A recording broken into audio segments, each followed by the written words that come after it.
Selamat pagi, selamat berjumpa kembali dalam pelajaran seni budaya. Hari ini, Ibu Guru akan belajar tentang seni teater dengan judul Menyusun Naskah Pantomim oleh Ibu Anastasia Sutimah dari SMP Negeri 251 Jakarta. Anak-anak, kompetensi dasar kali ini adalah 3.1. Mengenal teknik penyusunan, konsep, atau naskah pertunjukan teater. 4.3. Merancang dan menerapkan prinsip kerjasama dalam berteater. Kemudian tujuan pembelajaran kali ini adalah 1. Mengidentifikasi keunikan ciri khas pantomim. 2. Mengidentifikasi sumber cerita pantomim. Dan yang ketiga, menunjukkan sikap bertanggung jawab dalam berlatih pantomim. Anak-anak, sekarang coba mari kita amati gambar berikut.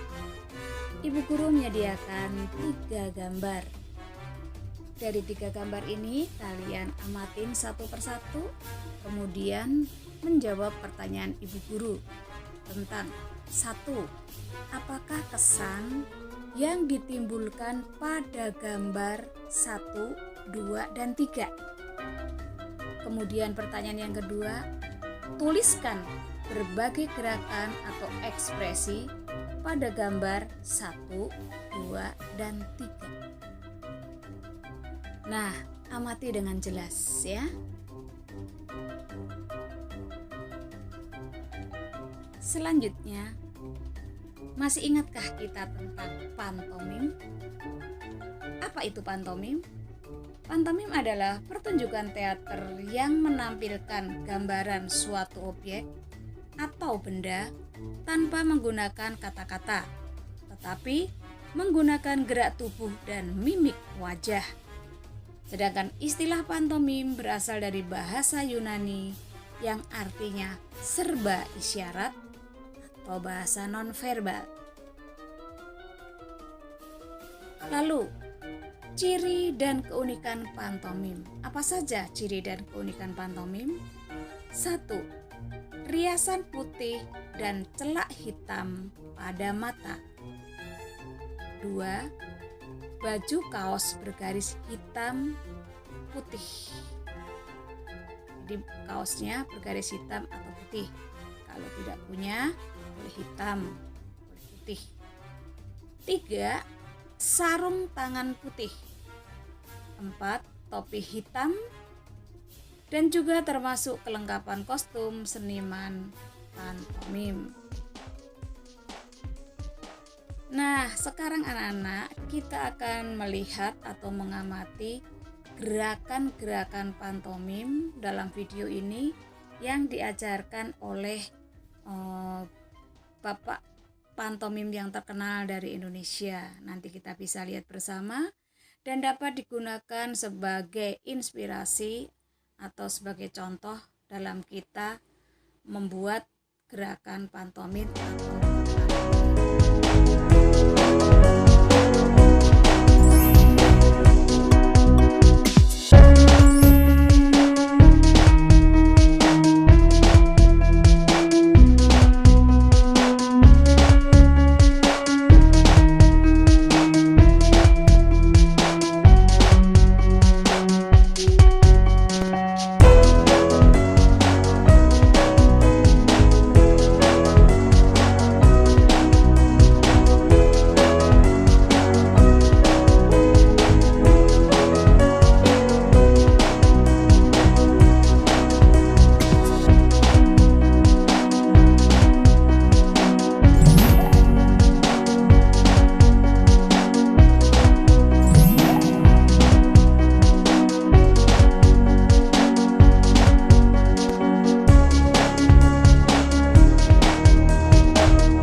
naskah atau cerita tentang pantomim.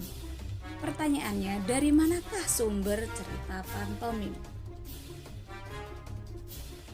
Sumber cerita pantomim dapat diambil dari peristiwa yang dijumpai dalam kehidupan sehari-hari. Misalnya, 1. Aktivitas manusia atau dari mulai bangun pagi. Yang kedua, aktivitas berpetualang manusia. Dan yang ketiga, aktivitas yang berhubungan dengan situasi alam.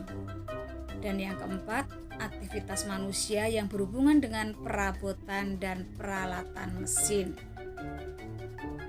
Pertanyaan berikutnya adalah bagaimanakah langkah-langkah membuat naskah pantomim? Langkah-langkah membuat naskah pantomim adalah 1. Pemilihan topik, 2. Penentuan tokoh, latar, dan sudut pandang. Dan yang ketiga, menentukan plot cerita. Keempat, membuat rancangan tulisan awal. Dan yang kelima, menulis naskah akhir. Nah, anak-anak, kalau tadi kita sudah melihat video tentang gerakan-gerakan dasar pantomim, sekarang kita akan melihat video pantomim yang sesungguhnya.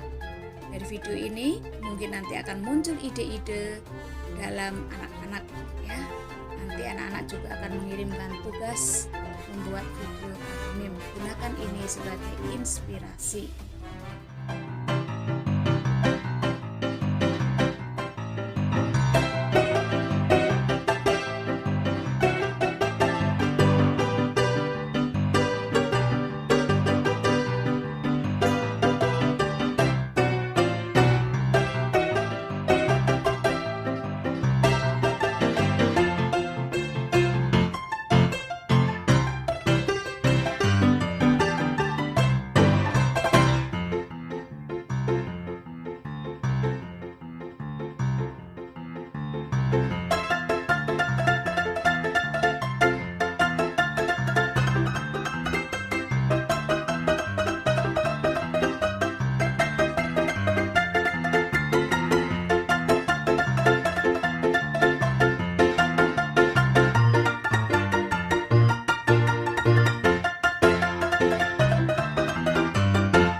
Setelah kita melihat contoh-contoh gerakan dasar, kemudian juga sudah melihat contoh berpantomim, sekarang kalian akan mengerjakan tugas hari ini, yaitu 1. Buatlah konsep rias untuk pertunjukan pantomim. Dan yang kedua, buatlah konsep kostum untuk pertunjukan pantomim yang akan kalian mainkan. Dan yang ketiga, bagaimanakah langkah-langkah membuat naskah-naskah pantomim. Dan yang keempat, buatlah naskah atau cerita pantomim. Judulnya bebas. Dan yang kelima, pertanyaan dari pengamatan yang sudah kita amati, apa pesan atau kesan yang ditimbulkan pada gambar. Dan yang keenam, tuliskan berbagai gerakan atau ekspresi pada gambar yang sudah kita amati tadi ya. Itu ada, kalian silahkan kerjakan dan tulis. Kemudian juga akan ada penilaian keterampilan, yaitu buatlah video bermain pantomim tunggal dengan kostum dan tata rias yang berbeda. Dalam penilaian keterampilan ini, Ibu Anas kasih waktu 1 minggu dari sekarang ya. Silahkan kalau sudah siap hari ini pun juga boleh dikirim. Nah, anakku, selamat mengerjakan tugas dari Ibu Guru. Harus bertanggung jawab, jangan malas dan tetap semangat. Ibu percaya kamu pasti bisa. Kalau ada niat dan kemauan. Jangan lupa jaga kesehatan dan tetap memakai masker. Baik, selamat mengerjakan dan sampai jumpa kembali. Salam sehat.